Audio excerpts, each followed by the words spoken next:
Hey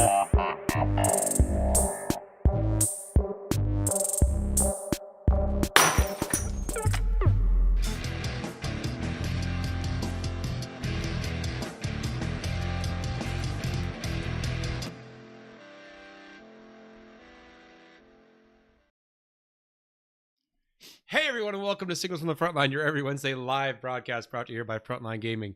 We are your hosts, Kicker, the Chief of Serial, and Sigilite of the FLG, and I am Seth, the Mad Dok, your competitive correspondent. And of course, we have the lovely Nicky Dee, producer extraordinaire, in the background tonight. How has everyone been doing? It has been fantastic, guys. If you're listening to our podcast, please consider watching us live every Wednesday night, 9 p.m. Eastern Standard Time. You get the cool visual elements, and you get to be part of live chat, and we love our live chat more than anyone else on the interwebs. That is a fact. We've been nominated for a Peabody Award or something like that. We have? Oh, okay. I could be lying. By the way, 50% of what I say is a total lie. You just have to figure out what 50% that is. You're like the one head tells a lie, one head tells a truth. Yeah, that guy, okay, except it's like my own split personality thing. Anyway, I did get some hobby progress in, and I have to show you. I'm very proud. Can we bring this in, Seth? There we go. Nicky Dee's bringing it. Oh, there we go. That is my feudal guard. That is what happens when you have gotten way too much sugar in your system, and you're like, I'm going to find all the bits and glue them together and make a new army. So I've kind of a new army that's the same army. Yeah, I love Imperial Guard or Astra Militarum, whatever you want to call them. I love them, and I've got like 3 or 4 different armies that are Astra Militarum, and I'm like, you know what, it's time for a new one using the Cities as Sigmar kit. I love those Cities as Sigmar guys, the new stuff. I'm like, well, what if I gave them the arms to make them like guardsmen? And it's just awesome. It's beautiful. So they're my feudal guard. They've got here's the special sauce. Did you right? base them in the same scheme as the rest of your guard? No, be totally different, because I wanted these guys to be a little bit more vibrant, and so there is blue. There's blue on there, and there's some white. About it. I'm impressed. Yeah, right. So, and I'm like, you know what? Let's try different basing, and also have a lot of extra toughs I had that were like, we're not going to go with the desert vibe that I normally go with. But I'm proud about these guys because I figured out how to make them work. I guess the secret was what arms are going to fit on the Age of Sigmar Cities, what arms are going to work. Mm-hmm. And I thought, the Cadian arms don't work so well. The Death Guard arms don't work so well, but what works is those damn the Kill Team Bloody, the Chaos Cultist arms. Those are perfect. The problem is that's like also the hardest set from Games Workshop to find. So I'm scrambling here to find more Chaos Cultists. So if you're listening and you want to make a friend, send me some Chaos Cultist arms, please. Bloodied arms. That is bloodied arms. Oh, and dude, I should tell you, I did play a game in victory. It was a very close game, but I won with my guard, and that's a very rare thing for me to win. So yay for me. I'm proud of you. Thanks, Seth. So what have you been up to? I know that you had a pretty active holiday, right? I had the opposite of an active holiday. In fact, I was cursing Nurglemat at the start of the stream because I had COVID. No! So it was like I got over it pretty quickly. It was like 3 or 4 days of feeling real, out of it. But now I'm pretty much back to normal. And it kind of worked out that my wife was already planning to be out of town, and I had to stay at home for work. So I was already going to be home alone anyway. So it ended up all kind of working out. So, but yeah, that wasn't the plan of how I was going to spend the holidays. Fortunately, I'm going to an event this coming weekend, and I didn't have a lot to prep because it had sucked to prep an army with COVID. Yeah. All I had to paint was this one little rotary cannon Hearthkin warrior to get my Votann ready. So I did just that one guy, and I got him ready, and I got him done. And so now the army's set to go. So I'm set to go, which has been kind of nice doing that grind of Votann and just kind of just painting up more and more and more with kind of an army that's more limited selection in terms of model range than like my orcs.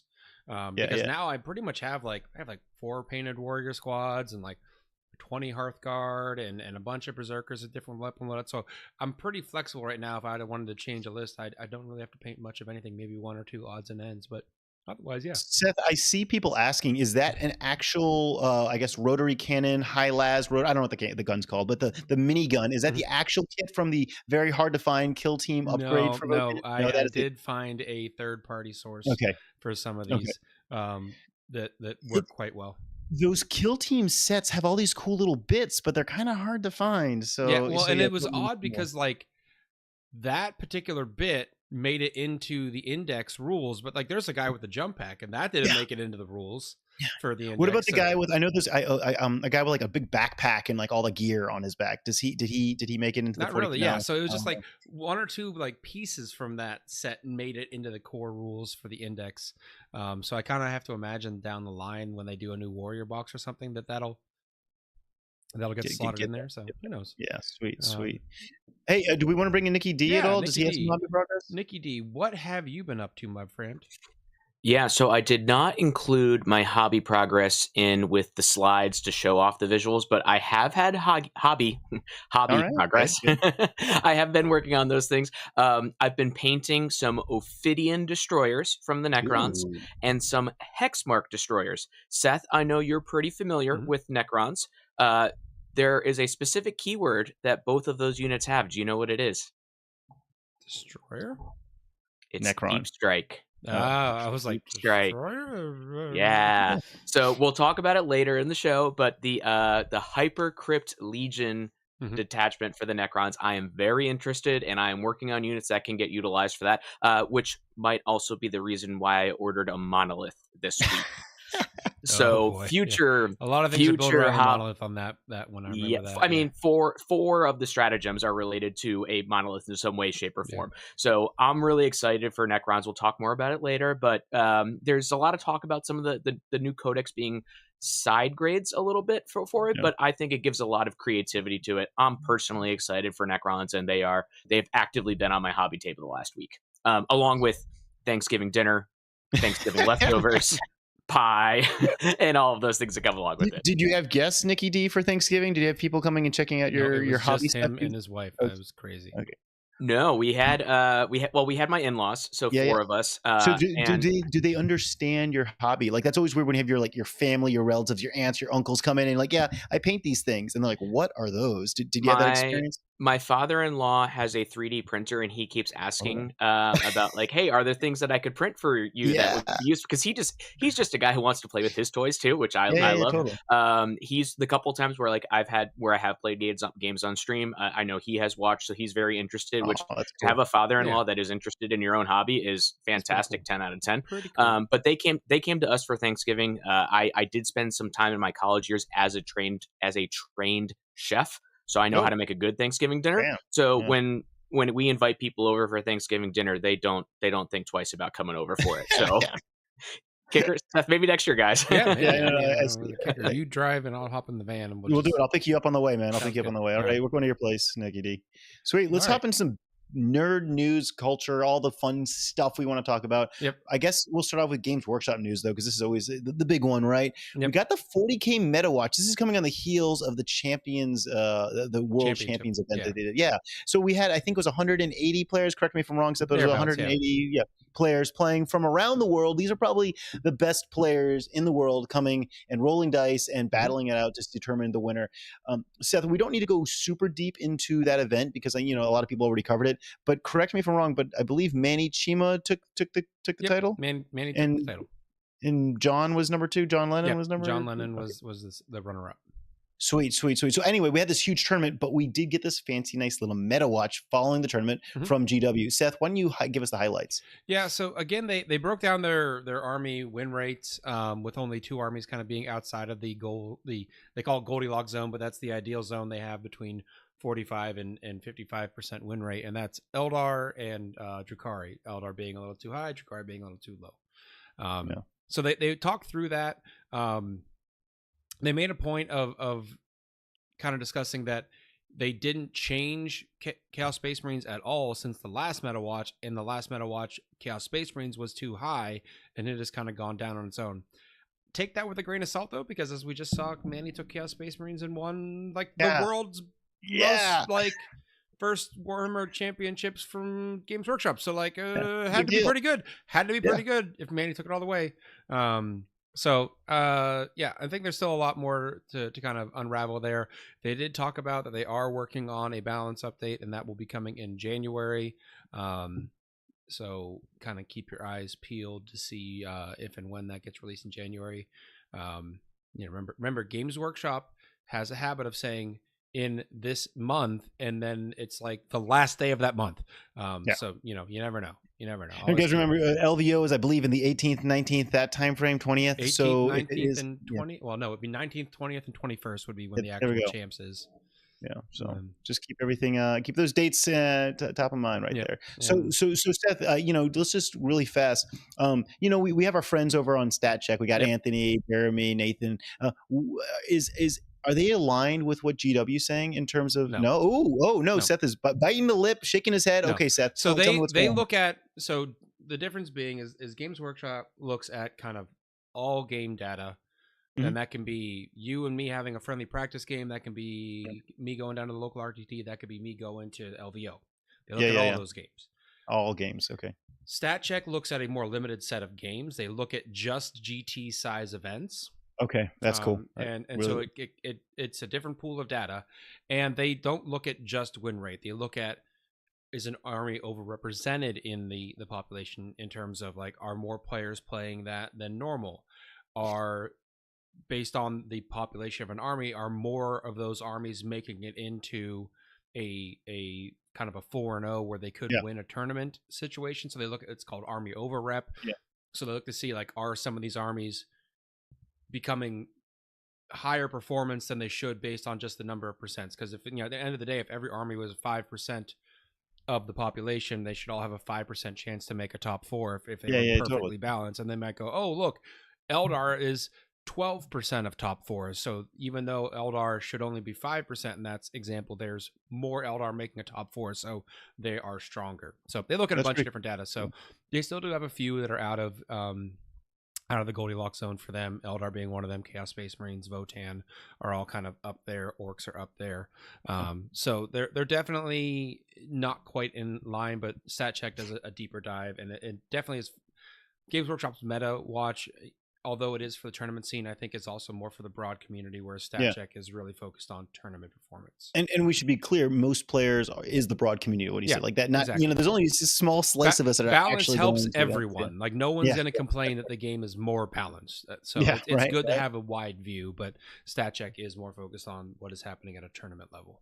Cool. Very cool. I love all the data. All right, cool. Let's talk about products. Up for pre-order this week is the brand new Age of Sigmar Flesh Eater Court. This is the brand new army set with all the fancy new models. They've got the cool, like, giant, I don't know, what do you call them? Vampire monster Knights. Vampire Knights, but they got the weird, like, he's like on all 4 crawling. That's the Vargolf. Yeah, of course. That's what he is. Of course. Of course, he's a Vargolf kicker. Yeah, is that actually a word used outside that's of really the actual name for that model. Oh, cool! Cool. Well, awesome. So they have scary monsters that are zombies that are anyway. Brand new set. It looks sexy. It's popular. It's got the book in it. 25 new sculpts, kicker. Dang, 25 new sculpts. So all new models. It's going to be obviously a popular set. It's one of those good value. I even heard that a certain producer of the show was interested in picking them up. Oh, really? Really? Wait, Nicky Dee, really? Nicky Dee, we're bringing you in. Why is this attractive to you? Do you just like blood and guts? Are you more into the gothic vibe? What is it? Do you think for vampires, not Team Werewolf? What's going on here, man? I mean, I'm a Blood Angels player for 40K, so that definitely fits the motif. Or they're one of the armies. I'm just looking at the box art, and that doesn't look like a Sanguinius to me. I'm just going to be honest. It looks like Walking Dead, right? But blood, vampires, like that's what the motif is. Okay. This subset of death models in the Age of Sigmar game, but even prior when it was old world fantasy, was just always very appealing to me. So this is one where I am very, very tempted. It wouldn't take much for me to get into it, but I think I'm holding off. It's holiday season. Someone local to Nicky Dee's meta. Just give him like some models to play with and see. Just get him like enjoying the game, and then he'll be gone. It'll be a full time.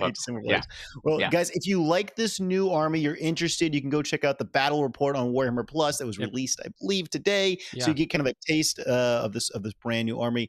And if you want to buy a set, Seth, tell them where they can go. You can, of course, go over to frontlinegaming.com, check out our web store. Everything's up there for pre-orders as they are coming out, new releases all the time. Of course, you can use our link here in the show to help support the show. Don't forget about that. We do love you when you support us. Can we give the pro tip here? Pro tip, guys, and we don't like to give this out because we don't want everyone knowing, but if you want to buy it from Frontline Gaming, pre-orders tend to go live at 11 a.m. Eastern. Pacific Coast time, West Coast time. So 11 a.m. is when they go in the cart. So yeah, Keep just your eye think peeled. about that. Yeah, if you want to, because a lot of things do, like these sets tend to go very, very quickly. All right, let's also talk about the Horus Heresy Assault Squad. I'm like, we just got these for 40K. Now we're getting for 30K. Basically, guys with jetpacks. I think it's cool. Maybe they have some 40K potential. I know 30K's got a good turnout for LVO, so maybe we'll be seeing some of these guys there. But Seth, man, got to ask you, who cares about Horus Heresy and Space Marines when we've got this beautiful holiday edition grot here? What is going on? Yeah. Well, no, we don't have the grot picture. We don't have a picture of the grot. We don't have a grot picture. Minus 5 producer points. Model. Can we describe it? Because it is probably one of the coolest. It is a giant squig Yeah. with the black Gobbo, which is, if you've been watching the little Christmas videos, is the villain to the red Gobbo. If the red Gobbo is like Santa, the black Gobbo is like the Grinch. He was stealing all the gifts. But he's on a giant squig, and its mouth is just packed full of presents because the black Gobbo has been stealing them, and it is the Grotsmith Gits. So they've been continuing their Grot Christmas theme line, which I love. And they have all like the little, like, I guess snotlings or whatever they are, like getting stamped into the snow by the squig and hanging off to the side. I gotta love all that fun stuff. Very, very, very cool set. There was even the best part, like there was these little details on the sculpt, and I'm doing this like this is it. for audio listeners. Here we go. I got it. Pulling it up. Give me a second, folks. Slideshow. From current slide. But it is pretty cool to get these holiday edition sets, right? And I believe they have rules for 40K. I think there might just be funsy now rules. Kicker, if you look closely, I need you to look closely. I am looking these very two closely. boxes on from our perspective, it will be his left side of his mouth, are painted as box art of Space Marines and AOS. Oh my gosh. Which Detail. is obscene amount of detail. And then you really can't see it from this angle, but the little bag he has on his shoulder has a tiny little Space Marine model falling out of it. Oh my gosh, jeez. That is beautiful. That is beautiful. Yeah, these models are so much fun. And that's the kind of thing, like if you're looking to give a gift for somebody, you're not sure what army they play, or hell, maybe you don't want to get them something for their army. This is kind of something that anyone will have fun appreciating. So that is the holiday model. So we got that guy and the red Gobbo for this year. Let's talk a bit about event news. I don't want to spend too much time on this, but LVO, guys, we added some more tickets for 40K champs. They went the same day. You have to sign up to be notified if tickets get put in the cart. I don't think we might put a few more in if we get any more returns or cancellations. But the LVO 40K champs is pretty much is sealed. I think there are a few more Age of Sigmar tickets. We decided to go up to. We just said, like, let's do it. Let's make Age of Sigmar at 400 plus players, and we're already at over 400 plus. I think we have like 3 more tickets left since we added them into the cart. So Age of Sigmar at LVO is obviously massive. And with the convention, I know we've been talking about it, but the convention is getting bigger and bigger and better and better. Earlier this week, we had a company call with everyone. There's going to be a cosplay contest there. We're bringing in, like, I don't want to use a pro cosplay person, but somebody that does this, and we're paying for them to be there, to judge, and it's pretty cool. So we're bringing the cosplay side in. There's some games, and we're going to be doing something that I will slightly talk about now, but I want to go into the details. But basically, a gamers Olympics. So during the after hours on Friday night, there's all these fun games, the night joust, kill team arena, just some fun stuff. But there's also going to be some fun, let's just call them like drinking games with some really epic prize support. Like imagine like you're running with a tray of models, you can't knock them over or something. If it's who can carry the most FLG mats, I'm a dark horse to win that one. I think we just found another game to add to our. I think I'm a dark horse for that one. I've been working on my core and my legs. I think I can carry a lot. I'm going to say the prizes for whoever wins the Gamer Olympics during the after hours on Friday. I think it's teams of 2. I think that's what we've decided. That team gets probably the best prize we've ever given at a Frontline Gaming event, but I can't tell what it is until we're going to make a nice with fancy. Your speed and agility. And my bulk, I think we could be a good combo. We could do it. I think we could do it. Do you think hey, let's ask the chat right now. Seth, you give me your thoughts. Would it be weird to have an eating contest as part of this? Because like chicken, is that appropriate? Nicky Dee shaking his head behind me. I think it's totally appropriate. It's totally appropriate. Okay, because I was thinking something like with chicken tenders, like who can eat the I don't know, 20 chicken tenders the fastest or something like that. Anyway, cool. So we're coming up with ideas. Training. You're gonna start training. All right, I love it. Let's do it. Chat, give us ideas for Gamer Olympics games that we should be doing. So, all right. So Cherokee, we have announced the challenge coin. This is by far the coolest challenge coin we've done yet. It's going to be an antique nickel finish. It's gorgeous. It's fancy, but it's got our bear. There we go. If you're watching, bartender. There's the bear tender. It's such a cool logo. I absolutely love it. So yes, if you're playing in the 40K Champs, Age of Sigmar Champs at Cherokee, you will be getting one of these beautiful coins. And remember, we have a lot of people that go to Cherokee that live in the region and aren't able to make it to a lot of the other events since we don't have too many East Coast events. If you're at Cherokee last year, yeah, bring your coins. Yes, bring your coins, whether it was Cherokee last year or any other event, because your coins get you perks at the event. Now, Rocky Mountain Open, I'm trying to get tickets live next week. We've got the logo, we've got the everything lined up, we've got all the tickets ready. I'm waiting to go live. We just had Black Friday, so we're trying to give people an opportunity to put away their wallet for maybe a week or so. But yes, tickets should be hopefully going on live next week, and they should have. I'm reading notes here. Nicky Dee wants to go, I think, is what he said. Yeah, Nicky Dee is going to fly to He's literally writing in our show notes about him reminding himself to buy a ticket, folks. Oh, yeah. Yes, you need to buy a ticket. So this event did sell out. It was our fastest selling out event ever. Like, it was really cool. I mean, it's also kind of a nice area to visit. I've been. It is, and this venue it's cool. It's way laid back. We have a bunch of food trucks and whatnot. It's a different experience than you're used to at a Frontline Gaming event. And here's the big one: the Champions Cup. Holy fish sticks! This thing is on fire. We've got teams from the East Coast to the West Coast. Literally, we brought it up. I don't know if you know the team Beast Coast. Yeah, I do. A popular team. Yeah, right. They're coming out of the woodwork to come play this one, which is great. We've got teams. Advanced Warfare 40K, which is Ben Sherwin's team. We've got. I don't know if I'm allowed to say this. I'm going to say it. I'm going to say we've got Mr. Paul Murphy himself, the Forge the Narrative. He and his team are coming the wrong way, kids. So we've got a pretty they always cool come thread. at the ATC. It's cool to see them stepping up to the 8-man plate. They are bringing an 8-man team, and of course, we've got several Canadian teams coming in. So it's going to be a blast. I made my personal pitch to a certain tactical based forward deploying group. That I should be on their team this go around. We'll see if I make it. You have to be there. We also got the Pacific Northwest guys, team AGS. That's Noah Bedome's team and whatnot. I just saw Noah at the Champions. Oh yeah. They always bring the hobby game. Them and they're real good guys. That whole group. Always a good time hanging out with them. So it's a good vibe there. All right, let's talk into some nerd news. We're going to be paging in Nicky Dee right now. Nicky Dee, you are our guru. What's going on there? Bam. All right, a couple things from the nerd news, and I gotta say, first of all, since the actor strike ended, it's just we get updates on these things again, and it's wonderful, and I'm very much enjoying it. That, and then you're getting writers, producers talking about the stuff as well. So a couple things. It was noted today, and we're recording on November 29th, but it was noted by James Cameron. Avatar 3 is actively in post-production. And they are looking at a release for the Christmas season 2025. Right. So, it turns out when you have that much CGI, folks, it takes a long time to get the movie ready. But it is on its way, though. The actual, filming, all that kind of stuff is done. It's all the post-production stuff that's there. I liked the second one. Didn't like it as much as the first, but I will be excited for seeing it come Christmas time. The second one had such an epic battle, though, in the end. Like, I loved it, man. It was okay. So, I'm like, the action was really cool, but yeah. All right. So that's point number one. Point number two, and Seth, I might ask you this one. I know you're a video game guy. Mm-hmm. Did you ever play Fallout? Oh, yes. I've played all the Fallouts and thoroughly enjoyed them. Okay. Did you know that there's a Fallout TV series that's coming this watching spring? all the stills come out of production. I am so hyped for this. In fact, earlier this week, I showed the newest stills to my wife, who also played probably close to 1,000 hours of Fallout 4.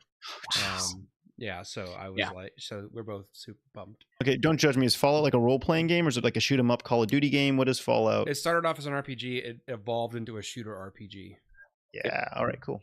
Yep. And so the first images are out. It's going to be on Amazon or on Amazon Prime, and it's coming in April of 2024. So less than 6 months away.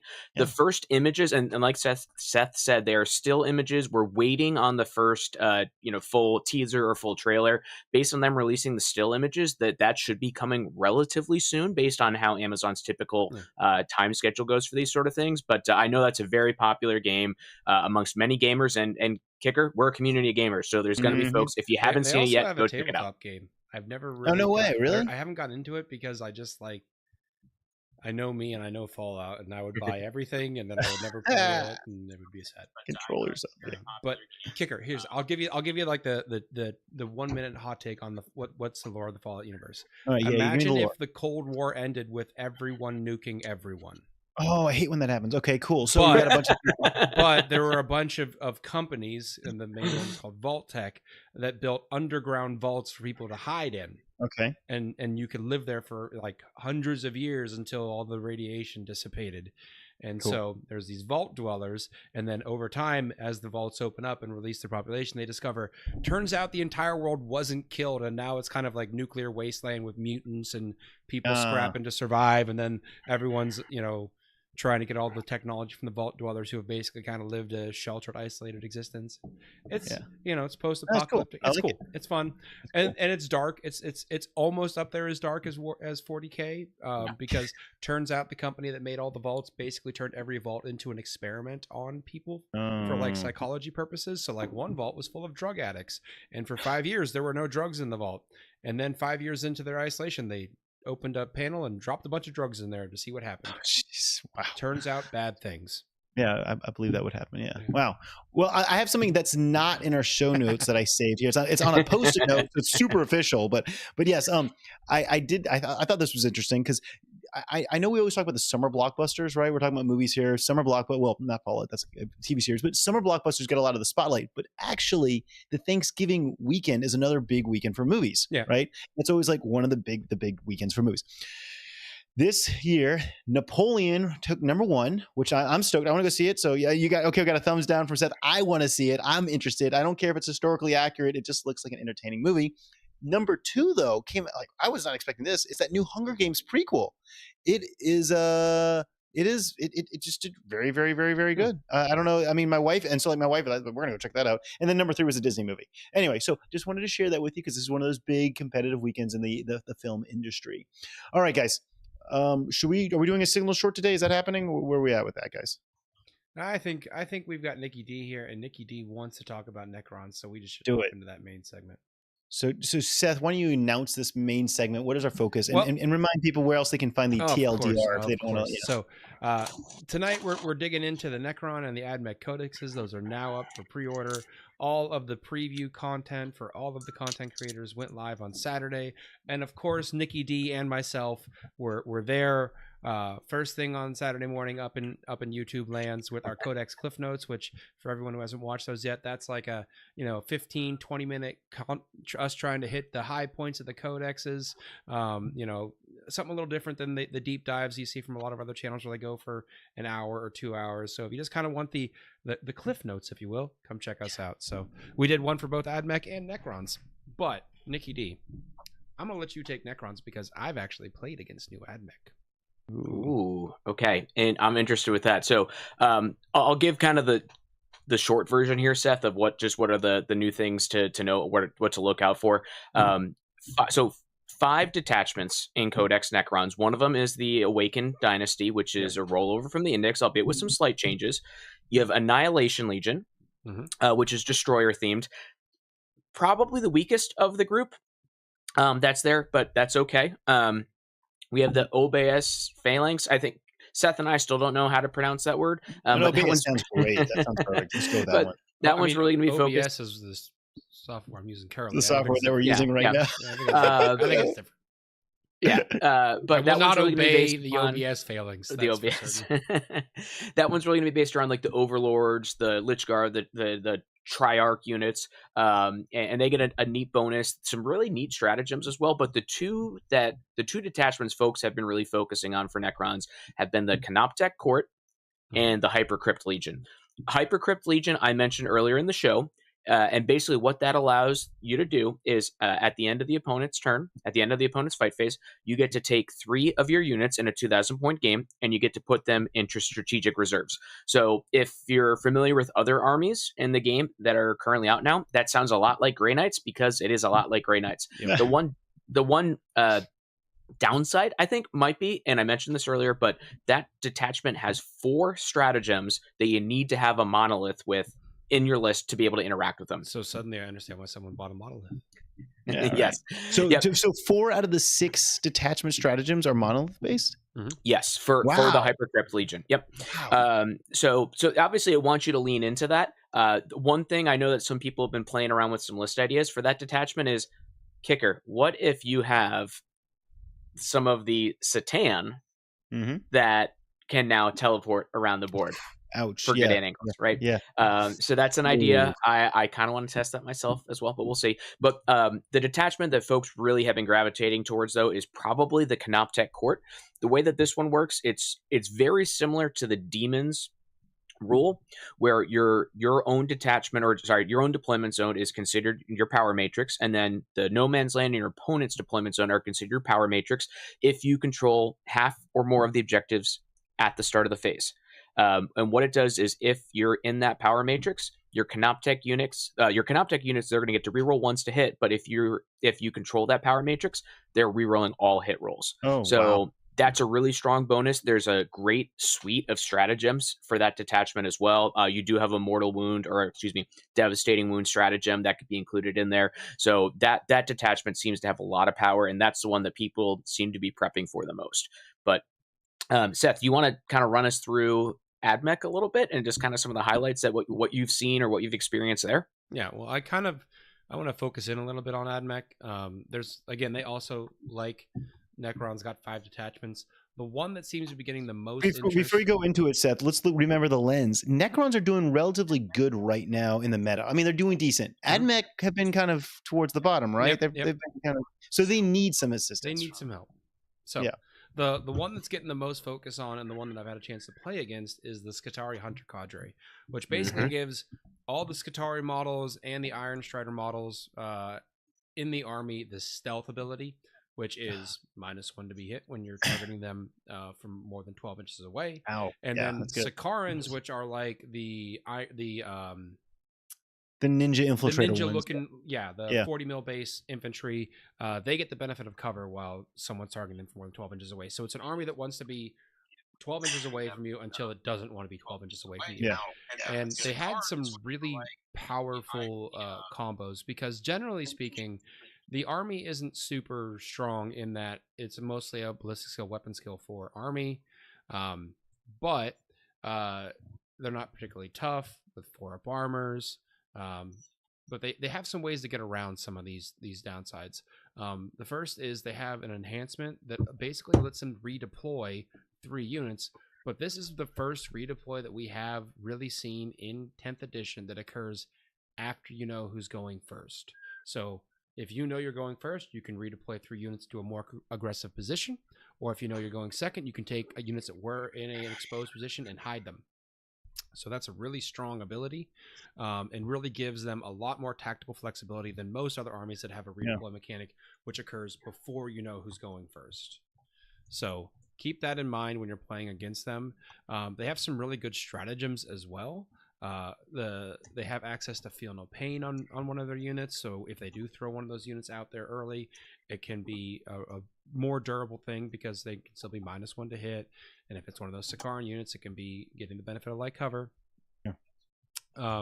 Remember that the big Admech rule is their doctrinas, and they basically have 2 of them they have to pick for the entire army. One is more of a defensive one, which is when you're in your deployment zone, you reduce incoming AP by 1, and you get heavy on all of your weapons. And the other one is more an aggressive one, so you get an additional AP when your opponent's units are in their deployment zone, and you get assault on all your weapons. So they already have a way to get 1 additional AP. There's also a stratagem to give a unit another additional AP, which can get pretty strong. And that stratagem targets 2 units. So you can get really 2 units with +1 AP. But I was thinking also defensively, though, right, man? Like if you're taking the stealth and you're in your deployment zone, you're reducing their AP. You're harder to hit. Yeah, you're -1 to hit, -1 AP. Benefit of light cover for a lot of these things. It's coming pretty solid. There's options for units to advance and charge. So when those Sicarans do get up the field and you want to charge with them, there's options for if an enemy unit's isolated away from the rest of the army, you can get +1 to wound against that unit. So if they have something out on a flank, you can destroy it pretty easily. The one that I think you, Kicker, are just going to be giggling about is you can pick 1 infantry unit in your army, Skitarii infantry, and it can't be targeted if the opponent's more than 12 inches away. So just straight lone off. If I'm more than 12, lone off. If I'm more than 12 inches away, you don't get to target me. Have fun. I like that one a lot. You have the option to pick units up and put them back in reserve. So your lovely cavalry, you can just remove them from the battlefield. If they're they have to be more than 3 inches away from enemy units, but they can just go back up into the sky and come back out somewhere else. So I might need to do a game with these guys. Lots of little shifty tricks. So it's like the army's not super strong and it's not super durable, but it's like, well, what if I'm hopping away and I'm getting +1 to wound here and I'm getting extra AP here and I'm able to go back in reserve and I'm able to run away and I'm able to do all these things, and it can get really kind of hard to nail down. I'm kind of interested to see. I played again, like I said, I played one game against an opponent after the release of the rules. It was definitely a lot harder than I thought. He took a bunch of the dragoons, the walkers with laser goads, and they all have advance and charge. So he just shoved 9 of them into my face, and it took forever to dig my way out of them because they were just like, yeah, I'm -1 to hit, and I'm like, oh, great, thanks a lot. Like my army's built around being a BS4 army, Votan, and being like, I'm +1 to hit, and he's like, but what if you were also -1? I'm like, yeah. So it looks like that is the one detachment to focus on, or is there another one that we should even consider touching on? So that's the hunter. That's the one I've really had a chance to kind of deep dive into and play some games against. There's still definitely other ones out there that could have some viability, but right now I think most Admech players should be looking into that. Plus, I personally like all the Skitarii models, the big lanky dangly things. It's kind of fun. Yeah. Well, hey, and if I remember correctly, Kicker, that's the stuff you have. That's exactly this. I was like, oh, I got to try this, grab out. Yeah, right. That's what I have a lot, and that is my most beautifully painted army. So I might have to bust them out now with the new decks. Chat, tell us, what do you think? Are we thinking Admech are strong? Are we thinking Necrons are strong? What is the strongest thing that you guys have seen in these respective codexes? Should they be armies to look out for? We're curious. Nicky Dee and Seth will be reading along in chat, and we can bring in your comments. Seth, let's just jump really onto this. Do you think there's a power creep? Do we feel like new codex, new armies are going to start winning everything? Now there is the Canoptek Court detachment for Necrons does have a bit of a broken combo in there in terms of basically an ability to give a unit of immortals critical hits on 5, so they get double hits on 5s, and then the ability to do dev wounds on 6s to wound, and then re-roll the wounds if you're in that sphere of influence.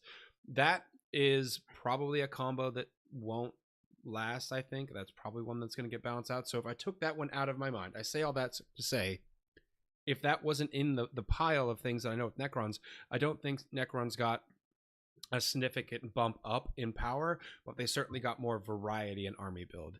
And I definitely can say that about Admech as well. So they definitely have gotten more variety. So I don't, right now, between those two codexes and then what we've seen from Space Marines and from Tyranids, I haven't seen a significant power creep yet. Never say never, but so far GW seems to be kind of keeping their armies in check. Now, I kind of want to call this out, Kicker. If you remember the Space Marines, everyone was all about the Firestorm Assault, whatever. And they're like, that's the most powerful one. And I in our Codex review said, the Vanguard one is going to be the one to watch out for. And what was John Lennon running in the semifinals and finals? The Vanguard one. Look at you. You just forecasting everything, man. You know your shit. All right. So there certainly are going to be, as these armies become wider, there are going to certainly be combos that strong players are able to pick up and use to great effectiveness. So, certainly, if you put this new Admech Codex in front of Richard Siegler, I'm fairly certain Richard Siegler is going to find a combo in this thing that's going to make me very upset. Right. But it's not necessarily having one of those 8th edition Iron Hands Codex where we all were like, this is instantly the thing that's broken. We're going to take the Iron Stone and 3 Repulsor Executioners. Woo! So we're not something like that. So I don't think that we have the true power creep. All right. Nicky Dee, I want to ask you, man, how do we feel where we're at right now? We've got this detachment system, right? People are limited to 1 detachment per army. And there's very distinct play styles. Is it good? Are we liking it? Is it enough? What do you think, man? It's very different from what we've seen in the last couple of editions, I think, right? Where each detachment, it wants you to play it rewards you for playing certain units versus others, and there's the benefits, there's the bonuses that work for different things. So, Necrons, Admech, Space Marines, Tyranids, generally across them, you're going to see certain detachments are going to favor certain units, and that allows a more kind of fine tuning, I think, as it goes to Games Workshop as they look at some of this and balance for the game. So that's how I think I describe it, and how I describe it to some of my local players and some of the folks that are newer to the game. It's different. There's a bit of an adjustment that goes to that. But yeah, I think Kicker. I think that's where I'm at on this topic. Cool. One line, right? We're gonna get your one summary. And I'm putting you on the spot. This is kind of like a signal short here. Seth, I think we lost Nicky Dee, but there he is. Okay, Nicky Dee's back. Seth, you got one line here. Sum up Admech in like a very quick one line. Yes, no, positive. You like it, you hate it. What does it go for? Beep boop, robots go burr. There we go. Beep, boop, robots go burr. Same question to you, Nicky Dee. One line, give us the Necrons. What sums them up in a nice, concise way? Canoptek Court. Oh, Canoptek Court. All right, there we go. Okay, I think it's what you're going to see. Again, I am going to be running Hypercrypt Legion. I think I like that. I like that some of the tricks that allows, and it's also 4 stratagems for the monolith. So that's what I'm going to run. But I think for the competitive, it's going to be the Canoptek Court. Okay. Now this is not as exciting, but it is a fact. We got 4 new models, 3 for Necrons, 1 for Admech. I feel like Admech got shortchanged there. Not so comfortable with that decision from Games Workshop, but that's okay. Necrons got 3 models, Admech got 1. Do you guys like the new ones? Are they? I mean, let's just talk about aesthetics, or I guess let's talk about rules too. Let's not go in depth here, but Nicky Dee, the 3 new Necron models, do we like them? Are they good? Are they popular models? You think they're going to sell fast? You mean the 3 new Necron models I ordered from Frontline Gaming this past weekend? Yes. And Seth, did you read about the tall? I believe the common name for him is sniper. Man? You can take basically an anti-infantry variant or a anti-vehicle variant. But the lone operative is the key thing with him, right? Lone operative and stealth. I certainly think he's going to be useful for kind of sitting mid to backfield, taking objectives. The volume of fire out of him isn't as much that he's not going to decimate a squad or anything like that. But anytime a codex has access to something that's lone operative all the time, that is just super useful for being like, I need a guy that's on an objective back here, so that's me. Just to do that. Guys, a lot of our listeners will be going to LVO. We're going to have a massive secondhand shop there. That's where you get the best price possible on any models. We will meet or beat every single price you've ever seen. So consider going, and don't hold me verbatim for that because I don't actually handle the store, but generally when I see them sell, they're like, okay, we will take any price you can and beat it. So the secondhand shop has very affordable prices on wonderfully. Always a great place, particularly if there's ever an army that they have a big box of. Yes, we end up with a lot of those eventually down the line and trade in. So if you were like, man, Necron Warriors is the way to go, and I just don't have a ton, and we're like, man, there was last edition the starter set was Necron and Space Marines. Boy howdy, did I tell you where you can find a bunch of them models. And you'll see these bins at LVO, as you'll see at all of our games, just bins, plastic bins with sprues and plastic bags, and you can just go through them and find them whatever you want. There's always a feeding frenzy in the secondhand shop in those, particularly in those bins, because it's Kicker. If we're gonna tangent. I'm sorry, it's happening. No, we don't need to be too salesy, guys. We're not trying to be salesy here. We're just trying to give you a pro tip here that every time I see those bins, I go back to a lovely memory, which was the 40K flea markets back in Maryland, which was like, I swear it was like this. I can't remember the name of the store, but it used to be the Battle Bunker from GW in Maryland. And someone bought it out and made a game store after GW left it, and every year or two they would be like, hey, players can people can rent space and bring out models they want to sell, and it was just it was a treasure trove because it was just bins and bins and bins of just you're digging through what am I don't know what I'm gonna find, start digging through. Now Kicker, is there anything like that maybe coming up for other folks to experience besides maybe our secondhand shop? Well, at the LVO, we're gonna have the new marketplace. Should we talk about the marketplace? Okay, well, we are going to have why this I was whole pitching that. All right, well done. So we're gonna have this Crossroads Marketplace at LVO, brand new thing. Kind of, it's not gonna be a Frontline Gaming booth. It's gonna be vendors from all walks of But of life. course, we will have our store full of. We will have our store, and we will have our secondhand shop. But the LVO Marketplace will be at the down the hallway, this nice little area where you'll have a bunch of tables, and it's a whole hodgepodge of stuff. It's gonna be so much fun just to meander through that and see. Yeah, I'm very excited about that. Yeah, it's gonna be cool. I'm bringing a larger suitcase because of that. right. Okay, so guys, we do need to tell people that are listening right now, if they're going to LVO or any Frontline Gaming event, or if they're just shopping on eBay right now, what are the old Admech models? What are the old Necron models that are probably hot commodities that you should be hunting down right now? Do we have one from Necrons, Nicky Dee? Are there some old? I mean, you were saying monoliths, right? Like they seem to be something you want. Monoliths, I mean, that if you want that Legion, but I think the units that are going to be more universally popular, Canoptek Doomstalkers are going to be a big choice. Canoptek Wraiths, the Canoptek Wraiths and Doomstalkers. Some people in 8th and 9th edition, or sorry, 9th edition, it's the Doomstalker was a new unit. They had some, but maybe not the max amount of units that they would have wanted. So I think those are the two. Most Necron players have plenty of warriors, but the Immortals with some of the combinations that Seth referred to, people may want to pick up a few more boxes of Immortals that come in a box of 5, so they may want to pick up 5 or at least or maybe 10 to get a full unit. I think those would be the popular choices. Same question to Seth. Seth, I mean, I know you're not an Admech player yourself, but is there things in the codex that you think people need to buy, or I have one I want to recommend because I did look at it. I mean, I certainly think like you need to have like a solid set of Vanguard. Vanguard are good. So if you don't have a good set of just the basic troops, you should. A lot of things in the new codex key off the battle line keyword, which are your Rangers and your Vanguard. So you kind of need those guys in your army, even if you don't like them. You need them. And going back to our plug, those kind of things are usually pretty easy to find in a secondhand market. So definitely check those out.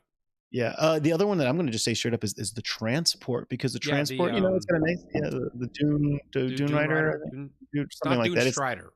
Not Dune Strider, not Dune Crawler, because that's the big walking one.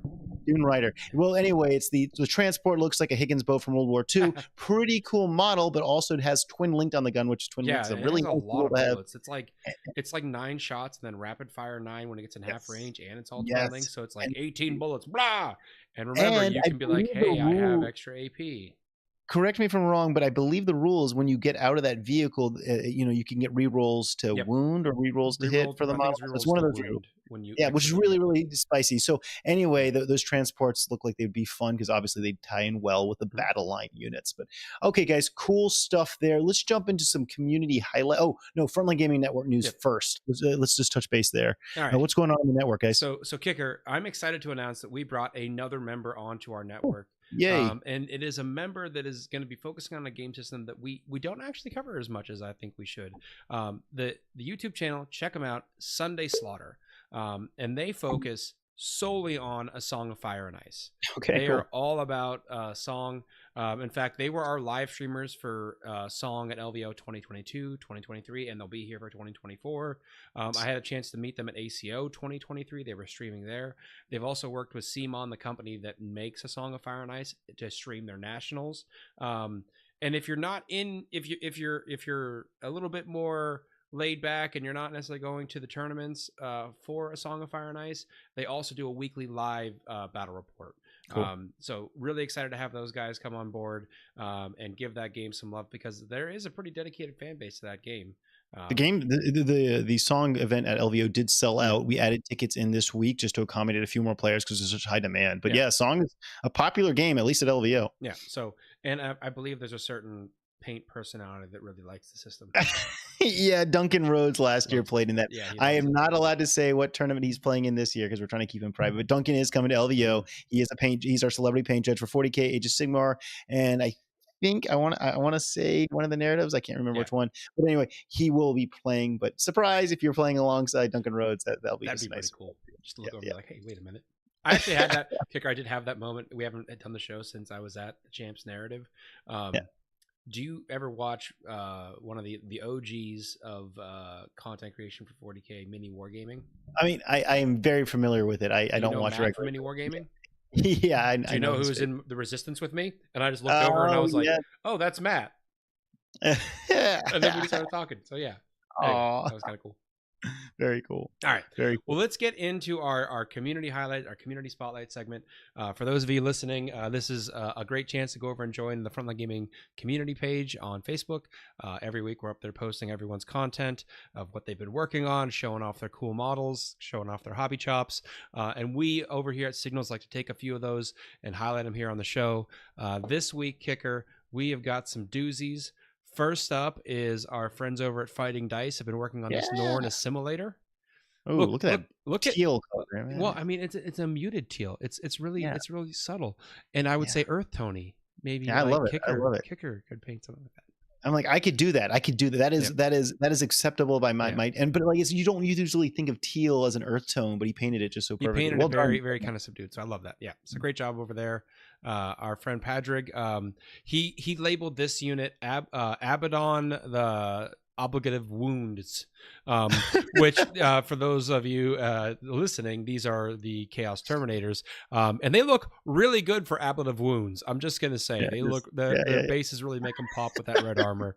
I personally would be offended to be called an Ablative Wound, but I mean, fair enough. It's okay. Kicker, you might have met this person before, Daniel Cardona over at the Hobby Goblins. He's been experimenting with some object source lighting, some OSL on the Space Marine Librarian. He's done some really good work getting the runes to glow on the armor, and then he's working on getting that hand to glow. So great work there. Done. Yep.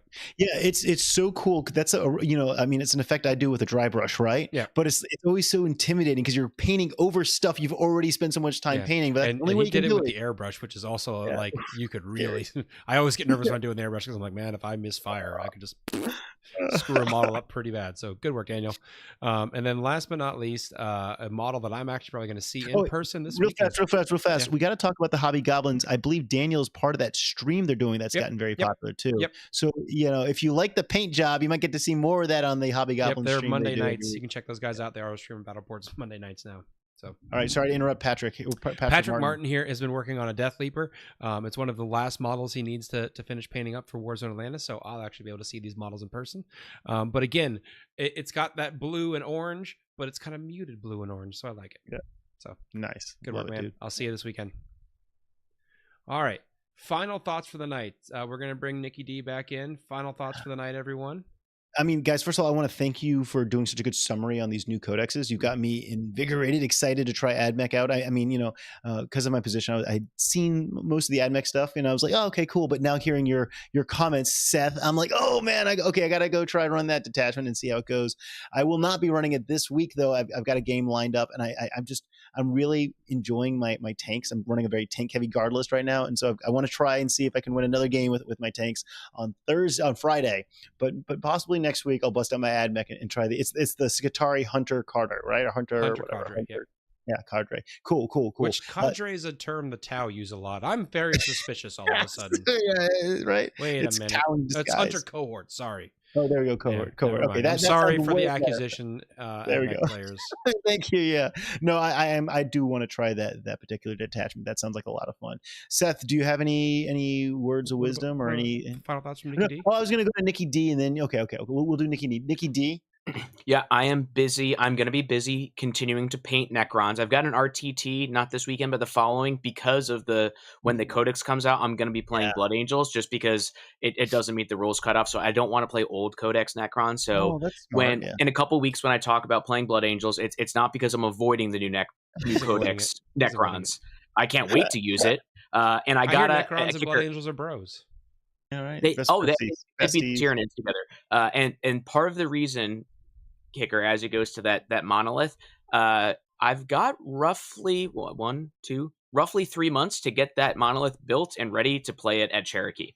Cool. We will be tracking your progress, man. All right. We want to see it. Sweet. We're going to then need a kill count from the monolith at Cherokee. Yes. All right. Well, for me, I'm just getting ready for Warzone Atlanta. I got one more day of work, and then I'll be hitting the road. If I can hit the road, actually, I'm doing a little plug. If I can hit the road early enough tomorrow night, War Games Live is going to be there streaming, and Joe is just going to be doing a kind of a Patreon game with one of his Patreons. And if I can get there early enough, I'll be the host for that stream. It just depends on how work and Atlanta traffic works out. So priorities, Seth. This is a priority. Just drive faster. All right. I will. I'll just be like, officer, I'm sorry, but Kicker said I had to drive faster. So, well, we thank you so much for joining us. We really hope you enjoyed this episode of Signals from the Frontline. Have a great week, and we will see you next Wednesday. Good night, guys. Good night.